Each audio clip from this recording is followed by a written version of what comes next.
You've got to be built different to run for president, or get married to someone who wants to. Surprising nobody, these presidential couples were pretty bizarre people.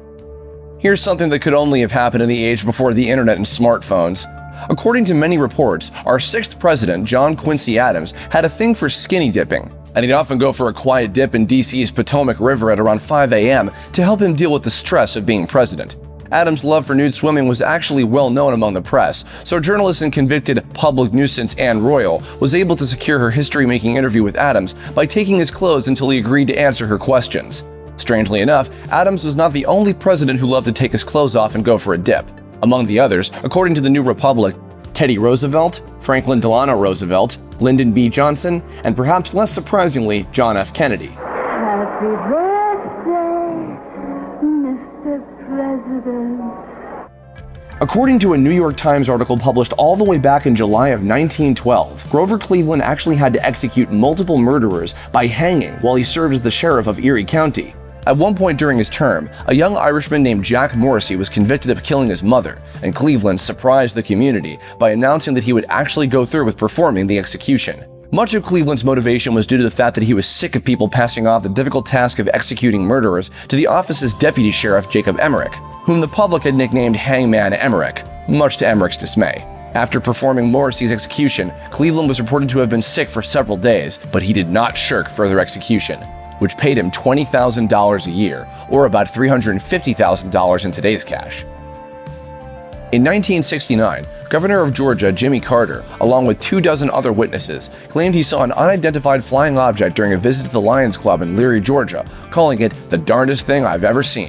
It changed color, and then it stayed there for a while, and then it disappeared into the distance. And none of us could ever imagine what it was, and I still don't know what it was.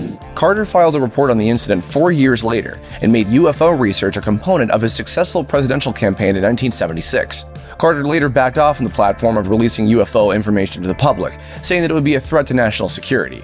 I give you our 39th president, Jimmy Carter. Oh, come on! He's history's greatest monster!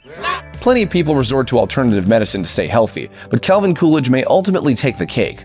According to the sleazy-sounding book White House Confidential, our 30th president, quote, enjoyed having petroleum jelly slathered on his head every morning while he ate breakfast in bed.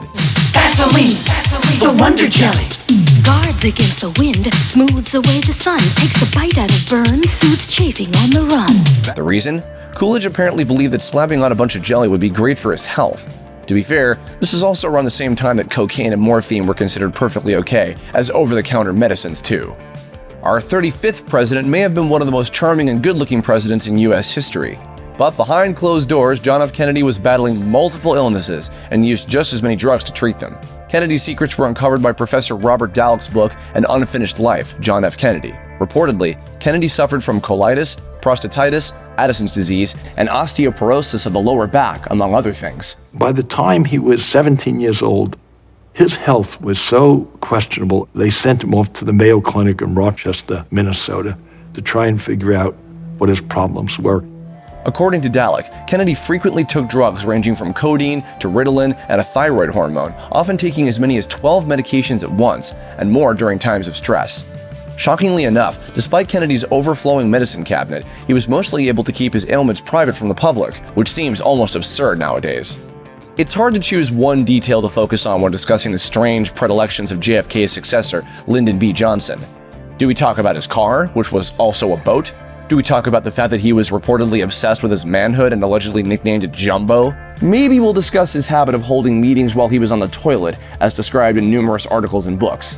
In Flawed Giant, Lyndon Johnson and His Times, presidential historian Robert Dallek explained that his abuse of aides, shouting at them in public and calling them into the bathroom while he sat on the throne, was well known to reporters. Considering how much time he seems to have spent hovering over water, it's starting to make sense why Johnson loved to drive an amphibious car. If you thought those other presidents were weird, wait until you hear this crazy secret. You'd think that the S in Harry S. Truman stands for something, like Stanley, or Stephen, or Stephanie, or something. But you'd be wrong. In fact, it's just S. What's the shape of the snake letter look like? You don't know what an S looks like? S.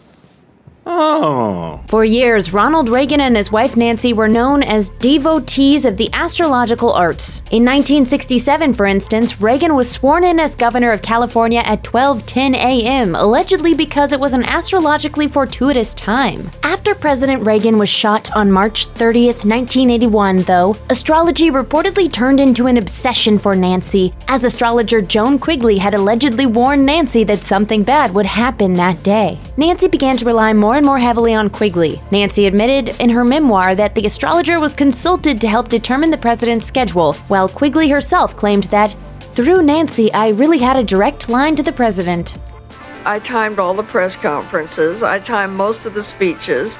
I timed when he would take Air Force One, when he would take off, and when he would land. Another astrologer, Joyce Jolson, even claimed she helped pick George Bush as Reagan's running mate. And here we thought that was actually voodoo all along. What I'm saying is that this type of what I call a voodoo economic policy, it just isn't going to work. President Dwight Eisenhower liked to relax by playing golf, and in 1954, he had a putting green installed at the White House. It should have been relaxing, except for one persistent issue: squirrels. See, Eisenhower's predecessor, President Harry Truman, liked to feed the squirrels, so they were accustomed to having the run of the place. When they began burying nuts in Eisenhower's new putting green, though, the former World War II general declared war on the squirrels, saying, "The next time you see one of those squirrels go near my putting green, take a gun and shoot it."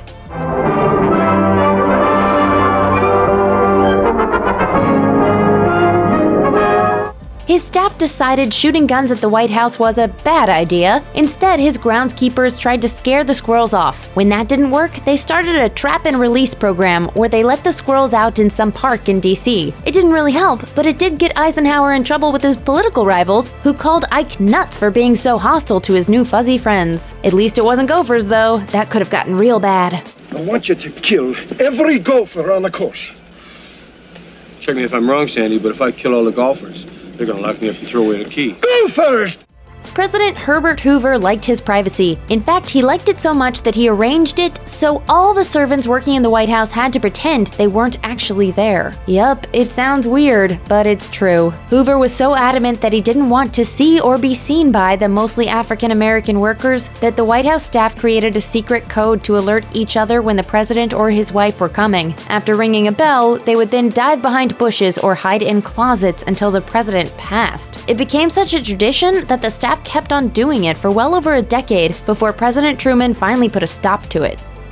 When President Warren Harding felt overwhelmed by the pressures of his job, he didn't turn to golf. He turned to gambling. Yup, Harding would call in a bunch of his crooked old pals to play poker while they drank and smoked. Teddy Roosevelt's daughter Alice described the atmosphere at these games. The study was filled with cronies, the air heavy with tobacco smoke, trays with bottles containing every imaginable brand of whiskey, cards and poker chips ready at hand. A general atmosphere of waistcoat unbuttoned, feet on the desk, and spittoons alongside. Unfortunately, Harding was pretty bad at poker, and at one point he ended up gambling away the official White House china. Whoops. William Howard Taft has a unique resume in the history of American politics. Not only was he President of the United States, he also later served as the Chief Justice of the Supreme Court, making him the only person in American history to fill both positions. Yet nowadays, he's mostly remembered for being America's fattest president, thanks to an apocryphal anecdote about him getting stuck in a bathtub. So did he actually get stuck in a bathtub? Nobody knows for sure, but we do know that he actually had a special oversized bathtub made for himself. In 1909, the Engineering Review published an article about a 7-foot 1-inch long bathtub Taft had custom built and installed on the USS North Carolina for a trip to the Panama Canal. After the trip, the special tub was removed and sent to the White House, where it remained for the rest of his presidency. James Madison's wife, Dolley, would prove to be one of the 1800s' biggest party animals, and while it might seem silly now, throwing huge shindigs like she did was a little taboo at the time. Every week, she hosted her so-called Wednesday night squeezes and invited everyone from politicians to celebrities to shoemakers off the street. Dolley wanted to include a true cross-section of her countrymen. By the end of the day, it was like, the more the merrier. On top of that, she also tended to dress a little provocatively at her soirees. Dolley Madison might not have been the first society woman to live in the White House, but she was perhaps the busiest. Of all the first ladies, Mary Todd Lincoln is perhaps the most famous for being odd.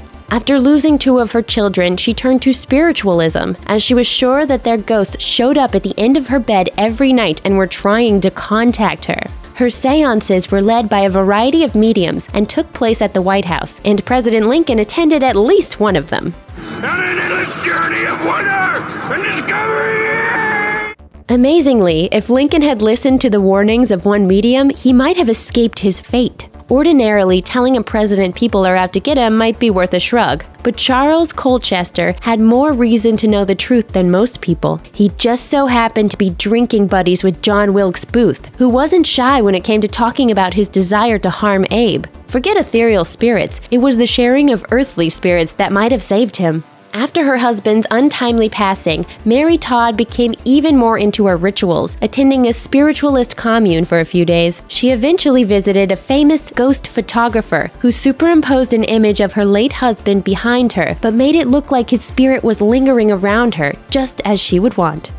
When it came to the occult, Florence Harding was all in as well. She grew up surrounded by people who put hexes on their barns to ward off evil spirits. So when she got to the White House, she hired a clairvoyant to sniff out anyone in the administration who was out to get her husband. In addition to her belief in mediums, she also bought into homeopathy. When she had a kidney issue, she was so impressed with her treatment that she had her husband bring her doctor to Washington and appoint him as the official presidential physician. This would prove fatal, however, when that medic misdiagnosed President Warren G. Harding's heart attack as mere food poisoning, and the flub cost him his life. You idiot! Betty Ford might have become First Lady suddenly due to the resignation of Richard Nixon, but she wasn't going to let her new role cramp her style. She was a true child of the 1970s, no matter what her real age, and she indulged in many of the fads. This involved wearing a mood ring and dancing around the halls of the White House. She even spoke in radically modern terms about people using marijuana and having premarital relations, and she wasn't shy when it came to talking about her progressive political positions. I think I'm a feminist, really. The Equal Rights Amendment is a necessity of life. But her biggest cliche 70s thing was using a CB radio. In 1976, the First Lady was dealing with chronic arthritis and couldn't join her husband on the campaign trail. So she got her own license and campaigned for him through the CB. Her handle was Big Mama. Of course, despite her quirks, Ford is perhaps best known for her very candid experience battling addiction, which led to the foundation of the Betty Ford Center and made her name forever associated with alcohol recovery efforts. Lyndon and Lady Bird Johnson were engaged just 10 weeks after meeting, but even that wait was almost too much for Lyndon, who had proposed to her during their first date. Their honeymoon in Mexico involved so much physical intimacy that when Lady Bird got back to the States, the first thing she did was see a gynecologist. Normally a routine examination before marriage, she neglected to make the appointment in the rush to the altar. But given her husband's notorious appetite for women, the exam more or less made sure that she could even handle the future president's constant advances. But no doctor could help her with her husband's wandering eye. According to Texas Monthly, Lyndon liked women, and he didn't care if his wife was around while he liked them. However, his political career meant he couldn't afford to divorce her, and she knew it. But that didn't stop Lady Bird from modeling herself on a woman her husband had a decades-long affair with. She copied her clothes, makeup, and jewelry, all in the hopes her husband would stay interested and stop sleeping around. The weirdest thing about Pat Nixon is that she was married to Richard Nixon. He was a rude, standoffish individual, whereas everyone seemed to think Pat was the greatest woman who had ever lived. As soon as she arrived on the world stage when her husband became vice president in 1953, organizations threw awards at her for just being the best. According to Parade, Pat was named Outstanding Homemaker of the Year in 1953, Mother of the Year in 1955, and the Nation's Ideal Wife by the Homemakers Forum in 1957. Pat was so popular that when Richard ran for president in 1960, his campaign pushed the slogan "Pat for First Lady" and put it on everything from buttons to bumper stickers. She was also in the top 10 of Gallup's yearly poll of most admired men and women in the world 14 times, including the 4 years immediately after her husband resigned in disgrace. Eleanor Roosevelt is famous for a lot of things, but during her lifetime she was controversial, not just for her actions or political views, but also because she basically became a supermodel. It might sound crazy, but according to the Washington Post, advertisers were climbing over each other to sign her as a model for their brands. Roosevelt advertised everything from hot dog buns to mattresses. Congress was none too pleased when they realized what the First Lady was getting up to in her free time. They even went so far as to launch an inquiry. But Eleanor shut it down when she revealed that almost all the money she made from her pitchwoman career went to charity. That made it a little hard to be mad at her, and the inquiry was dropped. Jackie Kennedy was the perfect First Lady. She was poised and beautiful and comfortable around power. According to the book Jackie, Janet, and Lee, she was raised this way from the beginning. She and her sister Lee learned from their mother to be thin and pleasing to men, rich men in particular. So Jackie married a future president, while Lee married a Polish prince. But there were serious rivalries between the two women. Writer Gore Vidal swears Lee slept with John F. Kennedy repeatedly while he was married to Jackie, and that the First Lady knew about it but was too proper to make a fuss. After John's death, Jackie let a respectable amount of time pass before marrying Greek shipping magnate Aristotle Onassis. There was just one problem. Onassis had been Lee's boyfriend for 6 years. Lee had introduced the two, and they went behind her back and made a marriage of convenience for both of them. Then Jackie didn't even bother telling Lee what was happening. Instead, it was Onassis who called his girlfriend, told her he'd decided to marry her sister, and said he'd love it if she came to the wedding. Lee did come, but the sisters' relationship was completely destroyed. And Jackie stuck the knife in again at the end, leaving nothing to Lee in her will. Julia Tyler wasn't John Tyler's First Lady, but when her predecessor died and she married into the job, she decided she was going to use it to make herself famous. According to the National First Ladies Library, shortly after her marriage, Julia commissioned a flattering etching of herself wearing expensive jewels and a fancy dress. She then had it mass-produced and available for sale so anyone could have the joy of looking at her.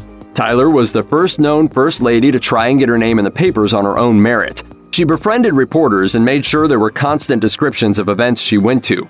There's even some evidence that she may have handed out these press releases rather than just waiting and hoping a reporter would cover her.